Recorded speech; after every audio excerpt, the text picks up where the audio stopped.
अस्सलाम वालेकुम dear students. आज की वीडियो में हम चैप्टर नंबर 5 के एमसीक्यूज डिस्कस करेंगे from the first year biology. और चैप्टर का नाम हमारे पास है ए सेलुलर लाइफ यानी कि वायरस चैप्टर। इस चैप्टर के अंदर हम लोग वायरस की डिस्कवरी के बारे में, स्ट्रक्चर के बारे में, नेचर के बारे में पढ़ते हैं। ठीक है, लाइफ साइकिल के बारे में पढ़ते हैं वायरस के, जैसे कि हमारे पास बैक्टीरियोफेज है और कुछ डिजीज़ हैं। ठीक है, प्रायोन्स, वायरॉइड वगैरह के बारे में पढ़ते हैं। तो जो स्टूडेंट मेरे चैनल पर नए हैं तो अभी मेरे चैनल को सब्सक्राइब करें ताकि जितनी भी वीडियोज़ है आपको टाइम पर मिल सके। और इस चैप्टर पर मैं काफ़ी लेक्चर बना चुका हूँ, जैसे कि स्ट्रक्चर ऑफ वायरस है, कैरेक्टरिस्टिक्स ऑफ वायरस है, ठीक है, बैक्टीरियोफेज है, या हमारे पास लाइटिक साइकिल, लाइसोजेनिक साइकिल है, कोई वायरल डिजीज़ है, तो वो जाके आप प्ले लिस्ट से देख लीजिएगा। तो चलिए स्टार्ट करते हैं। फर्स्ट एमसीक्यू हमारे पास है viruses evolve by using the. तो वायरस की जो एवोल्यूशन हुई है, एवोल्यूशन का मतलब कि वक्त के साथ साथ किसी जानदार के अंदर चेंज आना। तो वायरस ने क्या क्या चीज़ें इस्तेमाल करना स्टार्ट की है। तो फर्स्ट ऑप्शन ए हमारे पास है सेलुलर ऑर्गेनल्स, बी हमारे पास है सेलुलर एंजाइम, सी हमारे पास है सेलुलर एनर्जी। तो यहाँ पर हमारे पास ऑप्शन आएगा डी यानी कि ऑल ऑफ देम, क्योंकि वायरस जो है ना सेलुलर ऑर्गेनल भी इस्तेमाल करते हैं, सेलुलर एंजाइम भी इस्तेमाल करते हैं, सेलुलर एनर्जी भी इस्तेमाल करते हैं। खुद के तो नहीं होते वायरस के पास, लेकिन होस्ट यानी कि सेल के इस्तेमाल करता है। ठीक है, ये वक्त के साथ साथ वायरस ने ये यूज़ करना स्टार्ट किया। सेकंड एमसीक्यू हमारे पास है the pathogenicity of virus depend upon. सबसे पहले समझने की ज़रूरत है कि पैथोजेनेसिटी क्या होती है।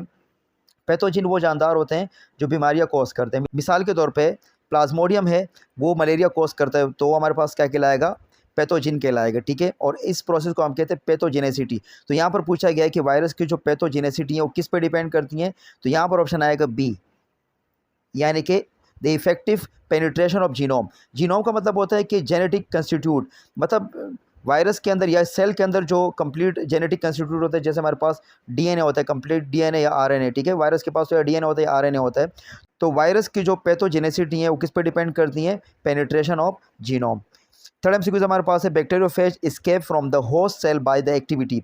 बैक्टीरियोफेज वो वायरस होता है जो बैक्टीरिया पे अटैक करता है। इसके नाम से ही जाहिर हो रहा है कि ये बैक्टीरिया पे अटैक करता होगा। एस्केप का मतलब होता है भाग निकलना या निकल जाना। ठीक है, तो यहाँ पर इस एमसीक्यू में पूछा गया है कि वायरस जो बैक्टीरियोफेज वायरस है वो अपने होस्ट से निकलने के लिए कौन सी एक्टिविटी परफॉर्म करता है। तो यहाँ पर ऑप्शन आएगा ए यानी कि लाइसोजाइम।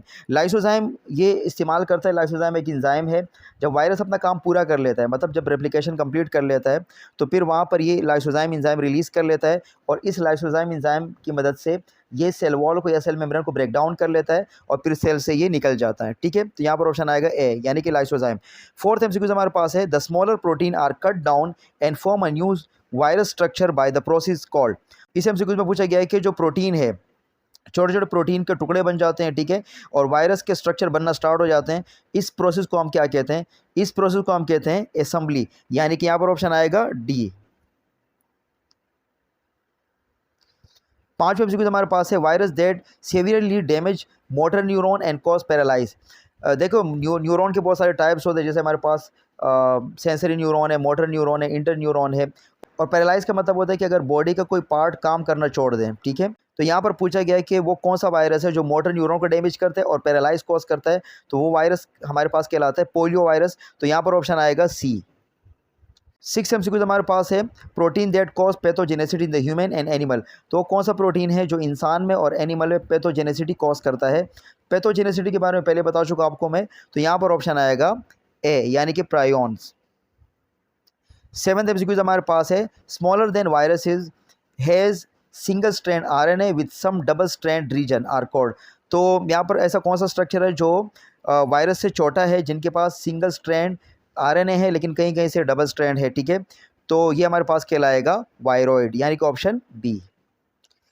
एट एमसीक्यू हमारे पास है dengue fever, encephalitis, yellow fever are cause by which group of viruses.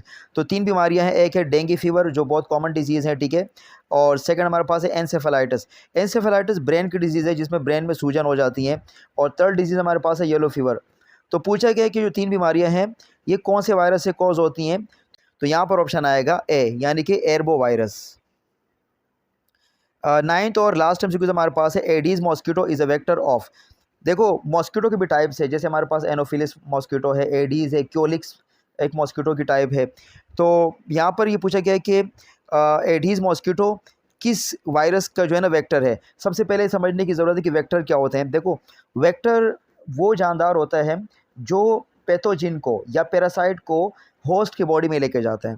मिसाल के तौर पे प्लाज्मोडियम जो है ना, ये मलेरिया कोस करता है, लेकिन ये प्लाज्मोडियम इंसान की बॉडी में आता कैसे है? इस प्लाज्मोडियम को इंसान की बॉडी में एक मच्छर लेकर आता है और उस मच्छर का नाम है एनोफिलिस। जब वो एनोफिलिस मॉस्किटो इंसान को बाइट करता है तो उस दौरान इंसान के ब्लड में ये प्लाज्मोडियम छोड़ के चला जाता है। तो अब ये जो प्लाज्मोडियम है ये इंसान की बॉडी में लेकर कौन आता है? ये लेकर आता है मॉस्किटो। तो ये मॉस्किटो क्या हो जाएगा? वेक्टर हो जाएगा। तो इस एमसीक्यू में पूछा गया है कि जो एडीज मॉस्किटो है ये कौन से वायरस का वेक्टर है? तो यहाँ पर ऑप्शन आएगा ए, यानी कि dengue virus. So okay student, this is all about the MCQs of chapter number 5। इंशाल्लाह नेक्स्ट वीडियो के अंदर हम लोग चैप्टर नंबर 6 के एमसीक्यू डिस्कस करेंगे।